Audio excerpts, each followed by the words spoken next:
Hi అండి, అందరికీ good morning. మన తెలుగు రాష్ట్రాల్లో కరెంటు బిల్లుకు సంబంధించి ఒక ఇంపార్టెంట్ అప్డేట్ అయితే వచ్చిందండి.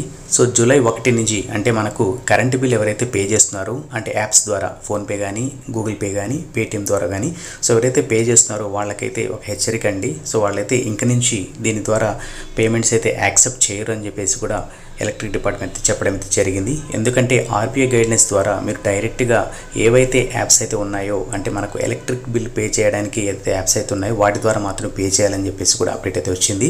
సో ఆ యాప్స్ ఏంటి, అలాగే దీనికి సంబంధించిన మరికొన్ని వివరాలు మనం ఈ వీడియోలో తెలుసుకుందాము. అలాగే ఈ వీడియోని లైక్ చేసి మన ఛానల్ని సబ్స్క్రైబ్ చేసుకోండి. ఇలాంటి అప్డేట్స్ మీకు డైలీ వస్తుంటాయి. సో ఇంకా మనం అప్డేట్ అయితే చూద్దాం. ఇక్కడ మనం అప్డేట్లో చూసుకున్నట్టే to use payment gateway such as PhonePe, Paytm, Amazon pay, Google pay to pay electricity bills. So ఏదైతే యాప్స్ యూజ్ చేసి మీరు బిల్స్ అయితే పే చేస్తున్నారో సో వాటి అయితే స్టాప్ చేయడం అయితే జరిగిందండి. అంటే వాటి ద్వారా కాకుండా మీరు డైరెక్ట్గా మనకు గవర్నమెంట్కి సంబంధించిన యాప్స్ ద్వారా పే చేయాలని చెప్పేసి ఆర్బీఐ గైడ్లైన్స్ ద్వారా ఈ డెసిషన్ అయితే తీసుకున్నారు. అలాగే ఇది మనకు తెలంగాణ మరియు ఆంధ్రప్రదేశ్ వాళ్ళకి వర్తిస్తుంది.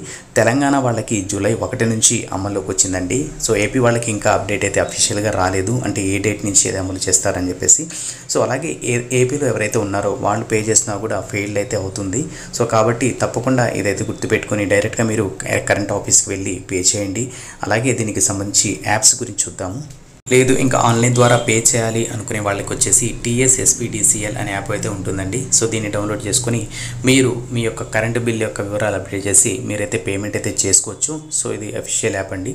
నెక్స్ట్ మనకు ఏపీ విషయానికి వస్తే సదరన్ పవర్ అని ఉంటుందండి. APSPDCL అనే యాప్ అయితే ఉంటుంది. సో దీన్ని చెక్ చేసి మీరు ఈ లోగో ద్వారా ఏదైతే యాప్ ఉంటుందో దాన్ని డౌన్లోడ్ చేసుకొని దీని ద్వారా మీరు ఆన్లైన్ పేమెంట్ అయితే చేయొచ్చండి.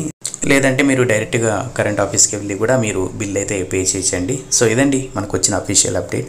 సో మనకు ఇంక నుంచి మీరు ఆన్లైన్ ద్వారా అయితే అదర్ యాప్స్ ద్వారా మీరైతే పేమెంట్ చెల్లించకండి. సో డైరెక్ట్గా మీకు అఫీషియల్ యాప్స్ ఏవైతే ఉన్నాయో వాటి ద్వారా చెల్లించండి, లేదంటే కరెంట్ ఆఫీస్కి వెళ్ళి బిల్ అయితే పే చేయండి. సో ఇదండి ఈరోజు అప్డేట్. ఈ అప్డేట్ నచ్చినట్టయితే లైక్ చేసి మన ఫ్రెండ్స్ కూడా షేర్ చేయండి.